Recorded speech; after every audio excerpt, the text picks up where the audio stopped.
for every organization that's able to make it permanent, the 4-day week offers improvements in quality of life, in generally in lower stress levels for people, you know, employees and owners or executives alike. It improve. You see higher scores in things like work-life balance, lower scores in stress and burnout, and higher levels of engagement or happiness within companies. All of this happening without decreases in output or productivity.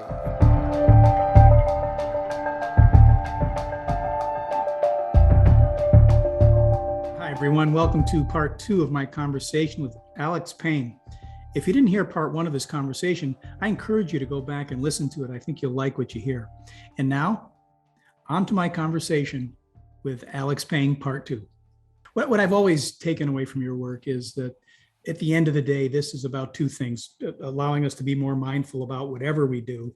And then secondly, allowing the human to be the one who is sort of cherished and responded to at work. Almost like the concept, well, we have, I'll give another analogy, Alex. In New York, we have finally moved out of that old Penn Station, that pigsty below Madison Square Garden that was so dehumanizing when you compare it to Grand Central Station, some of these other great places where people gather to travel. And we moved across the street to the old post office, and it's just glorious. It's just beautiful. And you can see the response on people. Mm-hmm. They love being there. It sort of humanizes them. And so, as I think of that, when you hear a guy like Elon Musk say everybody must go back to the office because basically they're goofing off at home. I think he said stay home and do nothing if you want to. What do you hear when you hear a CEO of a corporation that is obviously a pretty smart guy say something like that? Yeah. I think that an awful lot of that is about familiarity and control, right? Sort of the sense that work has always looked like this, and therefore whatever people are doing outside the office in their homes, this I can't really tell if it's work or not, and I am going to assume, therefore, that it probably isn't. I think also that that maybe the more positive version of that is there is you've got some folks for whom the experience of those long hours of being among your peer group, that this stuff was, as they think now, genuinely formative and helped them become professionals and develop skills that they would not have any other way. And that in a sense, it's not just about a sort of trial by fire, but rather that there are things that you can learn about your life and career, et cetera, when you're young and you're working long hours that will serve you, for a long time. The problem now, I think that argument is oversold, and that assuming, and furthermore, that this assumes too much about the value of workspaces as they are now, as they are now designed for so many of us. Right. I think that the Penn Station comparison is beautiful, right? Vince Scully had that great line, when they tore down the old station. Now, it used to be you strode into New York like a god in the old McKim, and White Station. Now you scurry in like a rat. And bless Vince Scully. And it was so true, right? That was, I went to school in Philadelphia, and the old Penn, and 30th Street Station, was the, and is this magnificent Beaux-Arts complex, and it's just it's a lovely space to be in if you take the time to take notice of it. And it is, it's a much nicer experience than Penn Station was.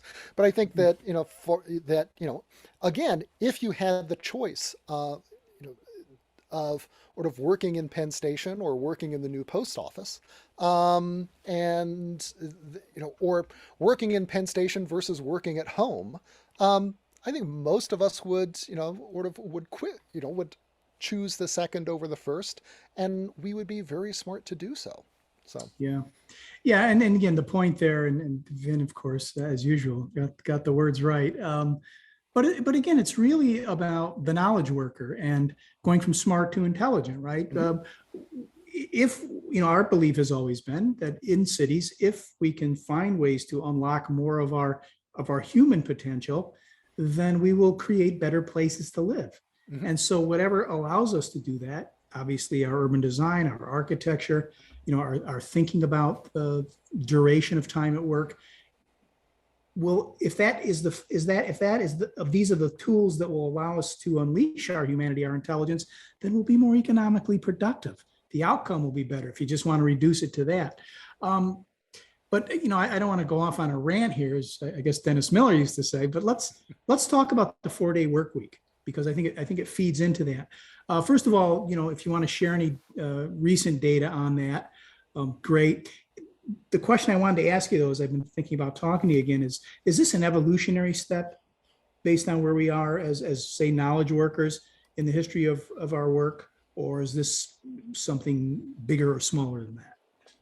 Is it an evolutionary step? I think that it is something that for lots of companies starts out as a way of saving your company, right? I mean, if you it starts out as sort of a response to sort of everyday existential issues, right? You've got founders who are who can see that sort of they're going to burn out if they keep going the way that they are. You have, you've got big recruitment or retention issues. You're a small company that maybe has trouble competing against much deeper pocketed or to bigger players for talent. And so you realize, and the 4-day week order for a long time was pursued by, by leaders who were facing those kinds of issues.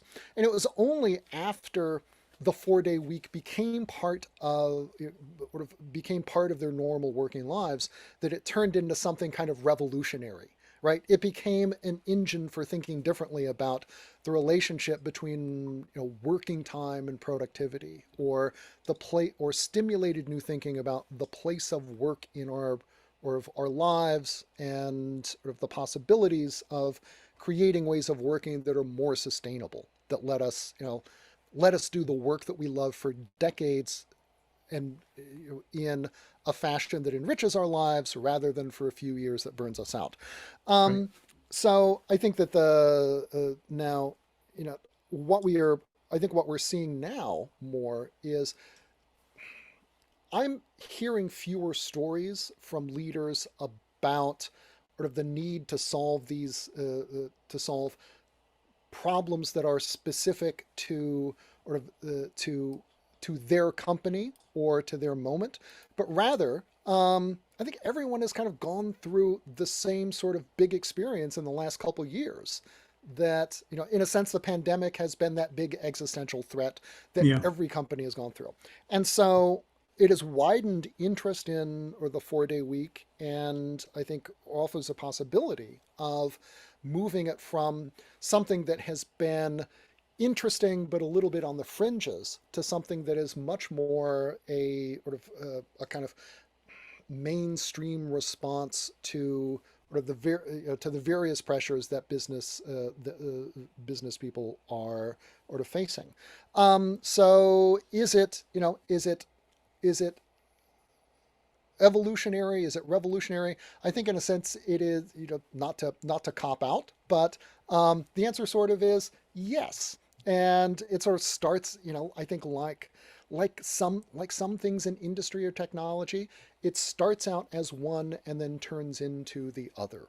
Mm, So, but regardless of where you want to land, I think it sort of the evidence, to speak to your question about sort of results, is that for every organization that's able to make it permanent, the 4-day week offers improvements in quality of life, in generally in lower stress levels for people, you know, employees and owners or executives alike. It improve. You see higher scores in things like work-life balance, lower scores in stress and burnout, and higher levels of engagement or happiness within companies. All of this happening without decreases in output or productivity. Right. And so, turning out really to be a win-win for people, for managers, and for companies, for all of them. Yeah. I recall the last time we spoke, you actually had a sort of a moment of awakening, and I believe you were on sabbatical. And something happened to you physically, and you realized, gee, I'm getting actually more done on sabbatical than I do when I'm at work. And that kind of, it seemed to me, fed a lot of your thinking on this. Is that representative of what ultimately is happening, sort of in a macro level? I think I'm there. And that gets into the Yeah, issue of distraction, of course, as well. But yeah, yeah. I think that the or of certainly, you know, it's you know you really couldn't compare, let's say, lockdowns to sabbaticals, or at least draw a very close comparison to them. But I think it certainly did provide a kind of unexpected breathing space for thinking right. about, thinking about some big issues that, that lots of us had not really thought very much about. I think also that experiments like hybrid work and certainly the 4-day week are efforts to create on a daily basis some of the space for deeper thinking, for working on your business rather than working in your business, as some like to put it. And that this can, and you can see this in things as simple as daily schedules that set aside time for deep work, or what Daniel Kahneman calls slow thinking. Periods where everyone has an opportunity to do that. And so I think that building in time for the sort of reflection that some of us have to go on sabbatical in order to experience, is one of the things that enterprises experimenting with things like 4-day weeks hope to achieve, for everybody, almost kind of continuously. Yeah, yeah, there is something to that, and some cultures do it sort of naturally. I mean, I come out of an Italian culture, and when I'm in Italy, at 2:30, 3 o'clock, even if you're in a board meeting, the door bursts open and the espresso is brought in. And I still do that here when I'm Mm-hmm. home, Alex. I'll go out and I have a group of friends that I'll just have coffee with in the middle of the afternoon, and it is like that refreshing moment. Mm-hmm. I come back to the work, and I have a fresher approach to the work. So there is something certainly that I think one we need to create for ourselves, to step away. I recall an interview you did, and then I will let you go, I promise, because I could talk to you all day. But there was, I think you were talking to the Guardian, and you said something to the effect, if you don't care about your mental development or your body, then forget about sleep. Just kind of just put it right out there for them. So I was curious, when you started the consulting firm out in Silicon Valley called Strategy and Rest, about what that was all about.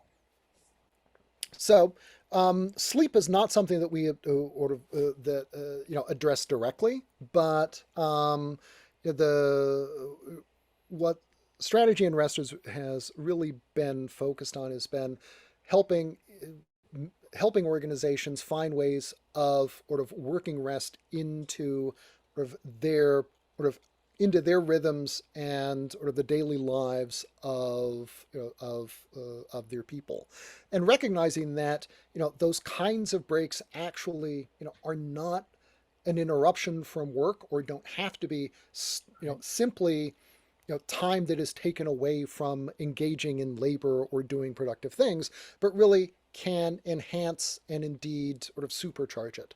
That some of our just as some of our best ideas come in those coffee breaks or in those moments when you get up from your desk to after you've been working on a problem for a long time, and the solution hits you while you are loading the dishwasher or doing something else. Right. This is something that for a long time was really kind of considered mysterious and unruly. But what we have learned in the last couple decades is we're beginning to understand the mechanisms by which that operates, and to be able to translate them into things like sort of the sort of workday designs. And so what I've been doing in sort of with strategy and rest is trying to take that work and translate it into sort of tools that organizations can use. Likewise, we're doing a similar kind of thing with 4-Day Week Global at a slightly higher level, thinking in Hmm. terms of the design of sort of the work week. But the ultimate idea here is that those kinds of breaks are worth. Those are not things that are that are distractions from work or Right. distractions from problem solving, or but in fact really, especially if done in a thoughtful way, can really enhance them and enhance problem solving, make organizations better places, and make all of us more creative and make our work more sustainable. So, Alex, strategy and rest is really about going on premise or working with the organization to develop a more structural way to approach this. Is that right? I mean, Yeah, you're not just going and giving them a lecture and then no, going yeah, home, and right? certainly if they want to lecture, that's Oh, you sort give of good they lectures. can do Yeah, that. that's true. But no, Yeah. but I think that the reality is that thinking through how you can make this work Hmm. is that's that actually that's a little bit of a challenge and requires some sort of stepping through sort of a bit of a process, and turning what you recognize as a really good idea into to which one could make a commitment, taking that and turning that into sort of a plan that you can actually execute. Right.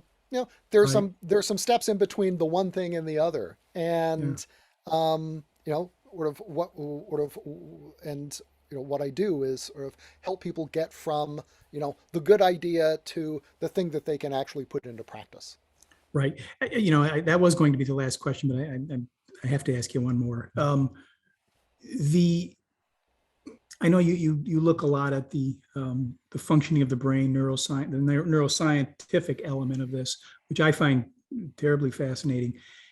Is there is there something that happens to the brain when it does play hooky from sort of the linear approach to the cubicle? And I'm thinking about I was watching an old documentary about the Beatles, Mm-hmm. and George Harrison actually blew off a recording session, a business meeting with the other Beatles. I think he went to Eric Clapton's home where Eric Clapton had this beautiful English garden. And he was just sitting there. It was a sunny spring day. And all of a sudden, the song "Here Comes the Sun" tumbled out of him. And I wanted to ask you, because it seems similar to me, or at least I made the connection. What the heck happens to the brain? Do we know why this happens? We're starting, I think, to get a picture of what goes on. And I think for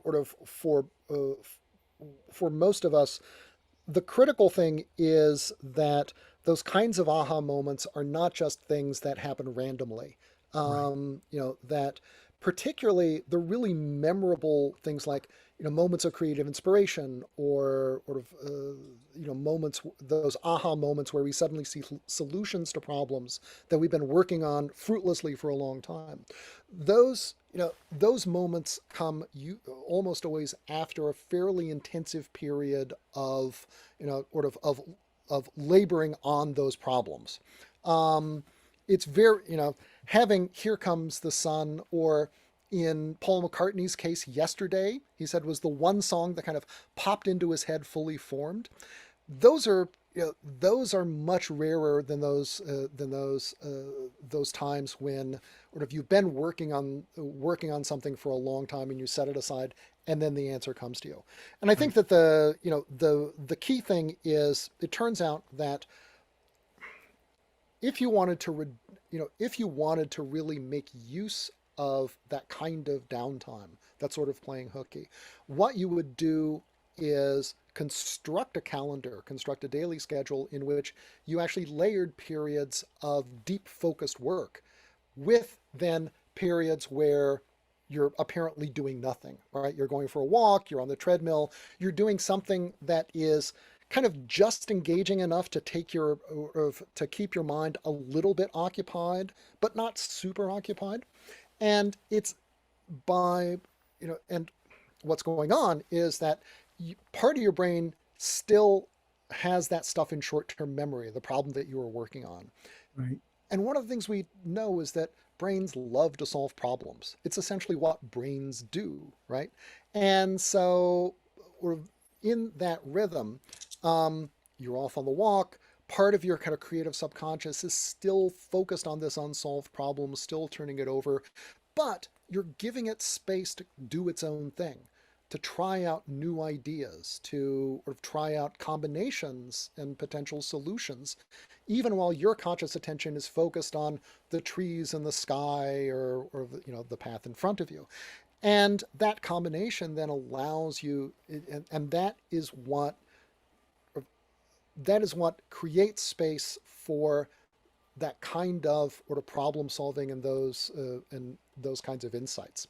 Now, Right. the other thing I'll say is that there actually is a researcher at Sussex right now, a neuroscientist, who's working with some 4-day week companies and is actually putting folks in fMRI machines before they do a 4-day week trial and then after. And so the hope is that we can see whether there is some or any structural change in people's cognitive processing or in levels of stress and so on, as Hmm. reflected by by brain structure or brain operation as a result of moving to a shorter work week. And so my hope is that the next time I come on your show, we'll be able to talk about Charlotte Ray's work and explain, it's not just what goes on when you move from when you layer periods of intensive work and deliberate rest, but when you move to a 4-day week, here are the other things that happen in your brain. Here are the other benefits that come from it. So Well, that's watch this space. yeah, that's fascinating, Alex.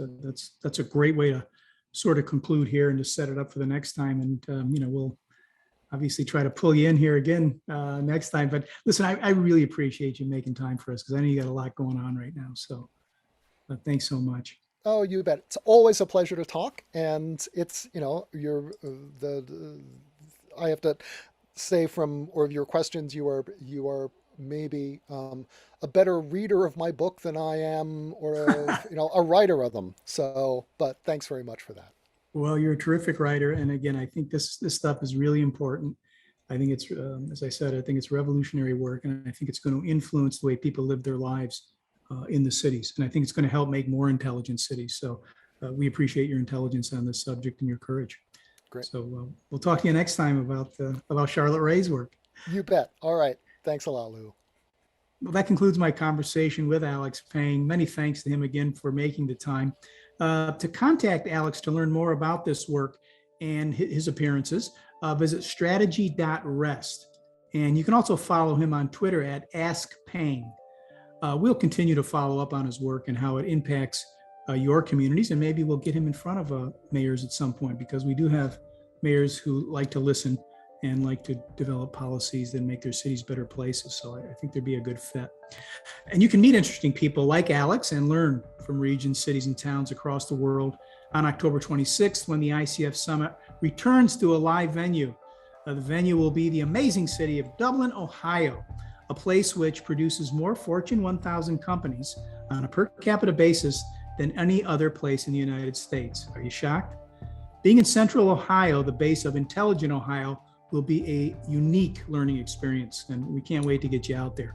For more information on how you can register at no cost, visit icfsummit.com. It's a great place to do business with cities, investors, as well as listening to people like Alex Payne talk. Learn about the ICF method for helping cities thrive by following us on Facebook and Twitter at New Communities and my own Twitter, Lou ICF. For the Intelligent Community Podcast, and our producer, Matt Owen, who's on top of the world this week as the first place Mets just swept a doubleheader against the Braves, I'm Lou Zaccarella, reminding you that there really is no place like home. Take care, everybody.